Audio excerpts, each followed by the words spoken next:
जय हिंद। आज हम लोग पढ़ेंगे 10वें क्लास के सामाजिक विज्ञान के भूगोल पाठ में भारत संसाधन एवं उपयोग भाग के कुछ महत्वपूर्ण ऑब्जेक्टिव के बारे में। तो आइए उसको समझते हैं। कोयला किस प्रकार का संसाधन है? तो कोयला जो है सो अनवीकरणीय संसाधन है, क्योंकि एक बार जब कोयला खत्म हो जाएगा तो उसको दोबारा प्राप्त होने में, दोबारा बनने में लाखों करोड़ों वर्ष लग जाएंगे। इसलिए कोयला जो है सो अनवीकरणीय संसाधन है। नवीकरणीय का मतलब कि वैसा संसाधन जिसका कितना भी उपयोग करे वह खत्म नहीं हो सकता है, जैसे सौर ऊर्जा, पवन ऊर्जा, जल ऊर्जा, ये खत्म नहीं होगी। लेकिन कोयला जो है और पेट्रोलियम जो है तो एक बार उपयोग कर लेंगे खत्म हो जाएगा, तो इसको दोबारा बनने में लाखों करोड़ वर्ष लग सकता है। तो कोयला किस प्रकार का संसाधन है? तो अनवीकरणीय संसाधन है। पेट्रोलियम भी अनवीकरणीय संसाधन है। याद रखेंगे, कोयला और पेट्रोलियम जो है सो अनवीकरणीय संसाधन है। सोपानी कृषि किस राज्य में प्रचलित है? तो सोपानी कृषि जो है ये पहाड़ों पर होती है, उत्तराखंड में प्रचलित है। याद रखेंगे, सोपानी कृषि उत्तराखंड में या पहाड़ों पर की जाती है, इसलिए सोपानी कृषि किस राज्य में है? उत्तराखंड में है। पंजाब में भूमि निम्नीकरण का मुख्य कारण क्या है? तो पंजाब में भूमि निम्नीकरण का मुख्य कारण है अधिक सिंचाई। ये क्वेश्चन कई बार पूछा जा चुका है कि पंजाब में भूमि निम्नीकरण का मुख्य कारण क्या है? तो अधिक सिंचाई।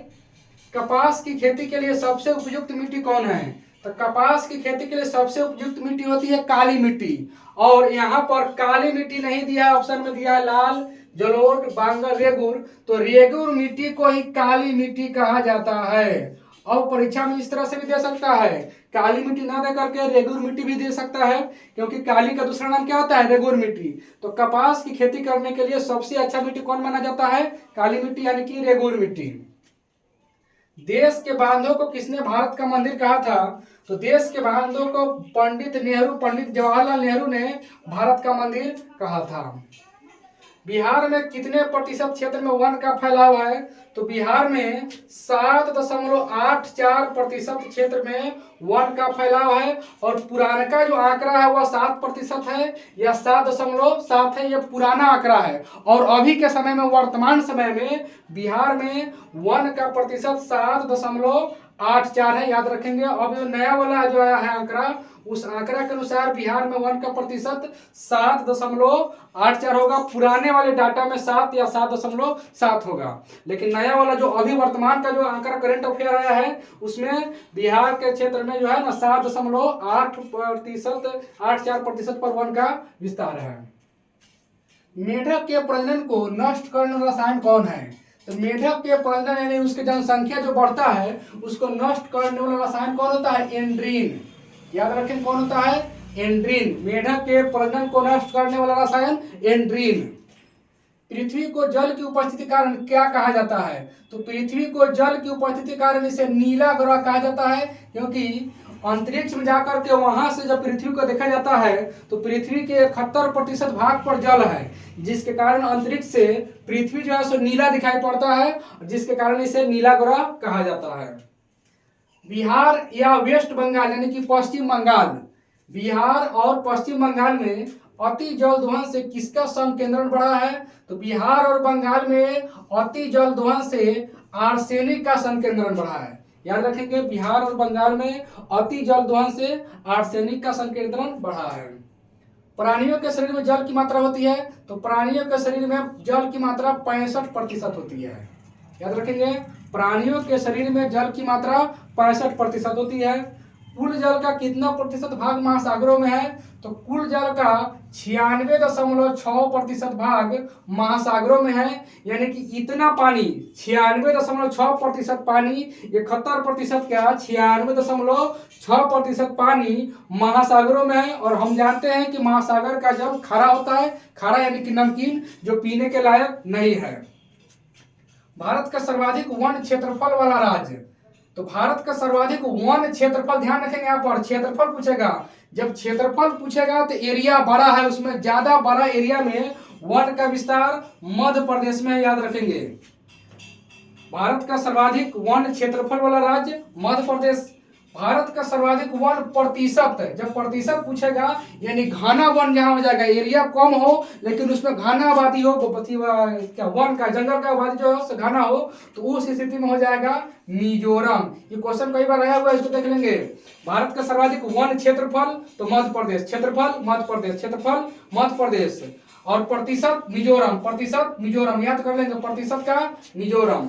अगर सर्वाधिक वन प्रतिशत मिजोरम, वन क्षेत्रफल मध्य प्रदेश। चरक का संबंध किससे है?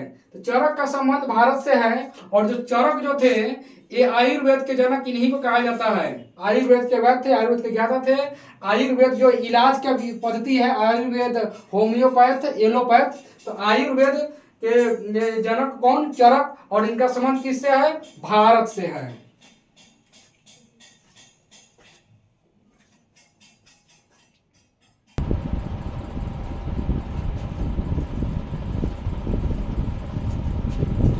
आगे के प्रश्नों को देखते हैं। फिर विश्व पर्यावरण दिवस कब मनाया जाता है? तो विश्व पर्यावरण दिवस मनाया जाता है 5 जून। याद रखेंगे कैसे? प से पर्यावरण, प से 5, प से पर्यावरण, प से 5, याद रखेंगे। तो पर्यावरण दिवस 5 जून, पर्यावरण दिवस 5 जून। 1 मई को मनाया जाता है अंतर्राष्ट्रीय मजदूर दिवस, और 8 मार्च को मनाया जाता है, ये 8 मार्च अंतर्राष्ट्रीय महिला दिवस। 8 मार्च अंतर्राष्ट्रीय महिला दिवस। अ से 8, अ से अंतर्राष्ट्रीय याद रखेंगे, अ से 8, अ से अंतर्राष्ट्रीय, म से मार्च, म से महिला। इस तरह से टेक्निक से याद रखेंगे। अंतर्राष्ट्रीय महिला दिवस 8 मार्च, ये VVI है, अंतर्राष्ट्रीय महिला दिवस 8 मार्च। विश्व पर्यावरण दिवस 5 जून। टैक्सोल का उपयोग होता है, टैक्सोल का उपयोग कैंसर के इलाज में होता है, याद रखेंगे। टैक्सोल का उपयोग कैंसर के इलाज में होता है, और क्यूनाइन का उपयोग मलेरिया में होता है। मलेरिया के इलाज के लिए क्यूनाइन का उपयोग, कैंसर के इलाज के लिए टैक्सोल का उपयोग। संविधान की धारा 21 का संबंध है, तो संविधान की धारा 21 का संबंध है वन्य जीवों तथा प्राकृतिक संसाधनों के संरक्षण से। जो वन्य के जो जीव हैं और प्राकृतिक संसाधन है उनका संरक्षण होना चाहिए, उसका बचाव होना चाहिए, न कि उनका नुकसान होना चाहिए। तो उससे संविधान की धारा किसका संबंध है? 21 का संबंध है। कोयला का सर्वोत्तम प्रकार कौन है? सर्वोत्तम मतलब सबसे बढ़िया अच्छा कोयला कौन है? जो कम धुआं दे और अधिक ताप दे। तो सबसे बढ़िया कोयला होता है A4 एप्पल, याद रखेंगे, A4 एप्पल यानी एंथ्रासाइट। 2 नंबर में होता है bituminous, B for ball, bituminous. और सबसे खराब खचरा कोयला पीट कोयला, उसको पीटा जाता है, याद रखेंगे। सबसे खराब कोयला, सबसे घटिया कोयला कौन कोयला? पीट कोयला।